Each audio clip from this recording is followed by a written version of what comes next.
ಆಗಿರ್ಬೋದು, ನಮ್ಮ ವಾಲ್ಮೀಕಿ ಹಗರಣ ಆಗಿರ್ಬೋದು, ಇದು ಅನೇಕಿದ್ದ ಅದನ್ನೆಲ್ಲ ತೆಗೆದುಕೊಂಡು ಒಂದು ಮೂಮೆಂಟ್ ಮಾಡಬೇಕು ಅನ್ನುವಂಥ ನಿರ್ಧಾರಕ್ಕೆ ಬಂದಿದ್ದು ಒಂದು ಮೆಚ್ಚೋ ವಿಷಯ. ಆದರೆ ಅದೇ ಕಾಲಕ್ಕೆ ತಮ್ಮಲ್ಲೂ ಏನು ದೋಷಗಳಿದ್ದಾವೆ, ತಾವೇನು ತಪ್ಪು ಮಾಡಿದ್ವಿ ಅದನ್ನು ಕೇಂದ್ರಕ್ಕೂ ತಿಳಿಸಿ ಕೇಂದ್ರದಿಂದ ಅನೇಕ ಬದಲಾವಣೆ ಮಾಡುವಂಥದ್ದು, ಮುಖ್ಯವಾಗಿ ಬದಲಾವಣೆ ಮಾಡಬೇಕಾಗಿದ್ದು ರೈತರಿಗೆ MSP ಕೊಡಬೇಕು ಅನ್ನುವಂಥದ್ದು, ಕಾನೂನು ಮಾಡಬೇಕು ಅನ್ನುವಂಥದ್ದು. ಅದ್ರ ಬಗ್ಗೆ ಸಾಕಷ್ಟು ನೀವು MSP ಹೆಚ್ಚು ಮಾಡಿದಿರಿ, ಅದರ ವ್ಯಾಪಾರಸ್ಥರು ಕೊಡಬೇಕಲ್ಲ ಆ ದರದಲ್ಲೇ ನಮ್ಮ ರೈತರಿಗೆ ಮಾರ್ಕೆಟನ್ನು ಅದರ ಬೆಲೆಯನ್ನು ಅದಿಲ್ಲದ ಇವತ್ತು ರೈತರು ಕೇಳ್ತಾ ಇದ್ದಾರೆ. ಎಲ್ಲ ನೆಲೆಯಲ್ಲೇ ಈ ಒಂದು BJPಗರ ಈಗಿನ ಈ ಆಂದೋಲನ ನಿಶ್ಚಿತವಾಗಿಯೂ ಒಂದು ಪಾಸಿಟಿವ್ ಆಗಿ ಆಗಲಿ, ಹೊಸ ಹಾದಿಯನ್ನು ಕರ್ನಾಟಕ ತೋರುವಂಥದ್ದಾಗಲಿ, ಮತ್ತು ಕಾಂಗ್ರೆಸ್ಸಿಗೂ ಒಂದು ಎದುರಾಳಿ ಪಕ್ಷ ಇರೋದರಿಂದಾಗಿ, ವಿರೋಧ ಪಕ್ಷ ಇರೋದರಿಂದಾಗಿ ಒಳ್ಳೆಯ ಆಡಳಿತ ನೀಡುವಂಥ ಎಲ್ಲ ಸಾಧ್ಯತೆಗಳಿದ್ದಾವೆ.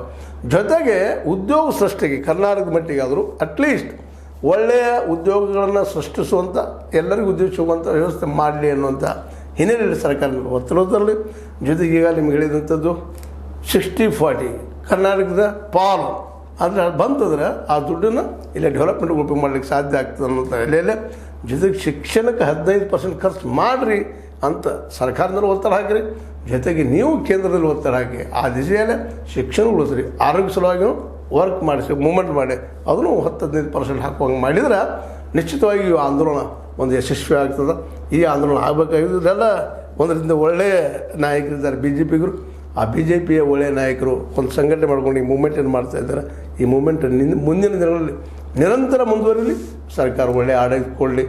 ಆ ಒಳ್ಳೆಯ ಆಡಳಿತ ಕೊಡುವಲ್ಲೇ ಇವರು ಒತ್ತಡ ತರಲಿ, ಇಲ್ಲ ಅವ್ರು ಫೇಲ್ಯೂರ್ ಆದ್ರೆ ಅದು ಹೇಳ್ತಾ ಹೋಗಲಿ ಅಂತ ಹೇಳ್ತಾ ಈ ಒಂದು ಆಂದೋಲನ ಸಮಿತಿ ಈ ಮುಂದಿನ ದಿನಗಳಲ್ಲಿ ಏನೇನು ಕೆಲಸ ಮಾಡ್ಬೋದು ಮತ್ತು ಕಾಲಕ್ಕೆ ನೋಡ್ತಾ ಚರ್ಚೆ ಮಾಡ್ತಾ ಹೋಗೋಣ. ಅಲ್ಲಿವರೆಗೆ ಆ ಆಂದೋಲನ ಸ್ಟಾರ್ಟ್ ಆಗುವವರೆಗೆ ನೋಡೋಣ, ವೇಟ್ ಮಾಡೋಣ, ವೇಟ್ ಆ್ಯಂಡ್ ಸಿ ಅಂತಾರಲ್ಲ ಹಾಗೆ. ಇದು ಇವತ್ತಿನ ಮುಖ್ಯ ಚರ್ಚಾ ವಿಷಯವಾಗಿತ್ತು. ನಿಮ್ಗೆ ಲೈಕ್ ಆಗಿರ್ಬೋದು, ಲೈಕ್ ಮಾಡಿ, ಶೇರ್ ಮಾಡಿ, ಕಾಮೆಂಟ್ ಮಾಡಿ, ಜೊತೆಗೆ ಸಬ್ಸ್ಕ್ರೈಬ್ ಆಗೋದು ನಿಲ್ಲಿಸ್ಲಿಕ್ಕೆ ಹೋಗಬೇಡ್ರಿ.